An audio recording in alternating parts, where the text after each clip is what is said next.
할렐루야, 오늘도 진리의 말씀과 그리스도의 사랑으로 충만해지시길 축복합니다. 스가랴 12장 1절부터 9절까지의 본문으로 하나님의 말씀을 전하겠습니다. 6절만 읽겠습니다.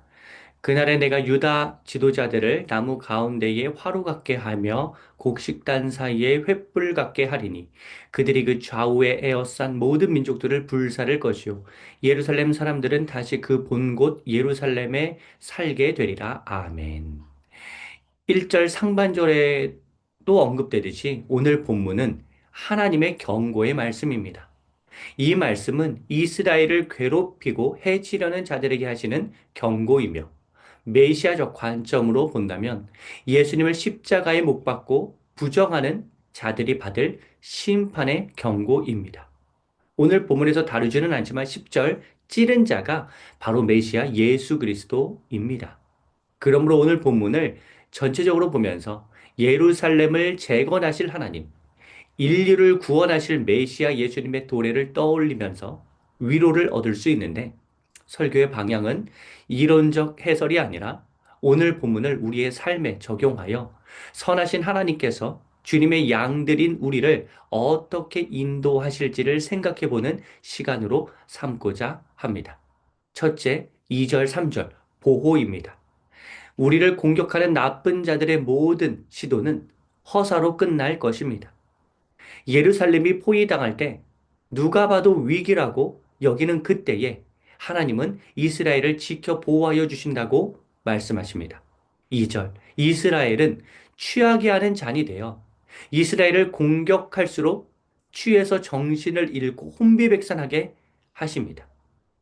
3절. 이스라엘은 무거운 돌이 되어 이스라엘을 들어서 내팽개치려다가 너무 무거워서 들려고 했던 자들의 몸이 오히려 상하게 하십니다. 이스라엘을 공격하는 무리들의 공격은 무위로 끝나고 큰 상처만을 안기게 하시는 하나님. 예수님을 인정하지 않고 조롱한 자들이 도리어 심판의 자리로 향하게 하시는 하나님이시듯이 우리가 당하는 적들의 모든 공격도 절대로 우리를 무너뜨리지 못하게 하실 것입니다. 둘째, 4절, 5절 능력입니다. 하나님의 힘으로 말미암아 우리가 하는 모든 공격은 유효하게 될 것입니다. 4절, 말탄 자들과 대결할 때 그들이 미치게 되고 눈이 멀게 됩니다. 중요한 점은 5절 이스라엘의 고백입니다. 모두 하나님의 힘으로 인함이라고 되어 있습니다. 생각해 보십시오. 전쟁에서 기병들을 칼과 창으로 찔러 죽인다면 하나님이 주신 결과이지만 나의 실력이라고 생각할 여지가 있습니다. 하지만 정신이 미치고 눈이 멀게 된다면 그건 초자연적인 하나님의 능력을 고백할 수밖에 없는 결과입니다.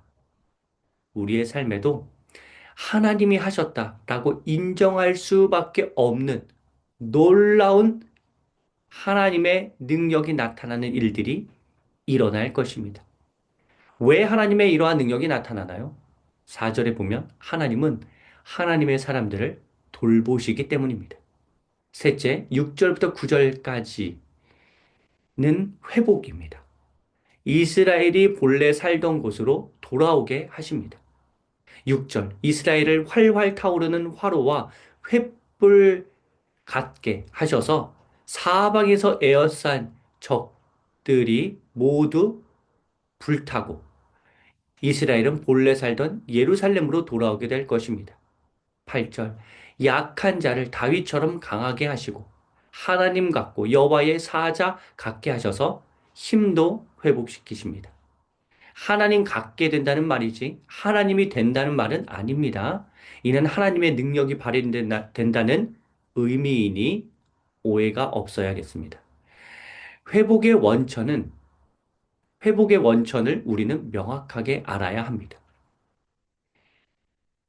약한 자가 강하게 된 연유는 8절 상반절에 나오듯이 하나님의 보호하심 때문입니다. 9절의 이방인 멸망도 내가 멸하기를 힘쓰리라 라는 표현에서 알 수 있듯이 하나님이 몸소 나서서 싸우시기 때문입니다. 7절 유다의 장막 구원이 다윗의 집 영광과 예루살렘 주민의 영광보다 더 크다는 말씀은 회복의 이유가 다윗의 가문이라서 강성한 예루살렘이라서가 아니라 하나님의 능력과 인도 때문이라는 메시지입니다. 우리 역시 잃었던 모든 명예를 하나님께서 회복시키실 것이며 우리가 경험할 우리는 이전보다 더 큰 영광을 경험하게 될 것입니다. 사랑하는 성도 여러분, 우리는 하나님의 보호와 능력과 회복을 경험하게 될 텐데 이를 위해 우리가 갖춰야 하는 신앙적 태도가 있습니다. 그건 바로 인정입니다. 하나님 인정입니다. 1절 하반절은 예수님을 이 땅에 보내셔서 우리를 구원하시는 하나님이 어떠한 분이신지가 잘 나타나며 우리가 어떠한 하나님을 인정해야 하는지를 알 수 있는 내용입니다. 하늘을 펴신다는 건 이 세상을 창조하신 하나님을 인정하라는 의미입니다. 땅에 터를 세우신다는 건 이 세상이 하나님의 원리로 이루어졌다는 사실을 깨달으라는 의미입니다. 사람 안에 심령을 지으셨다는 건 우리가 하나님의 영, 성령으로 충만해야 이 세상을 살아갈 수 있다는 사실을 알라는 의미입니다. 이처럼 하나님을 인정하면서 살아갈 때 우리 안에 놀라운 하나님의 역사가 일어날 것입니다.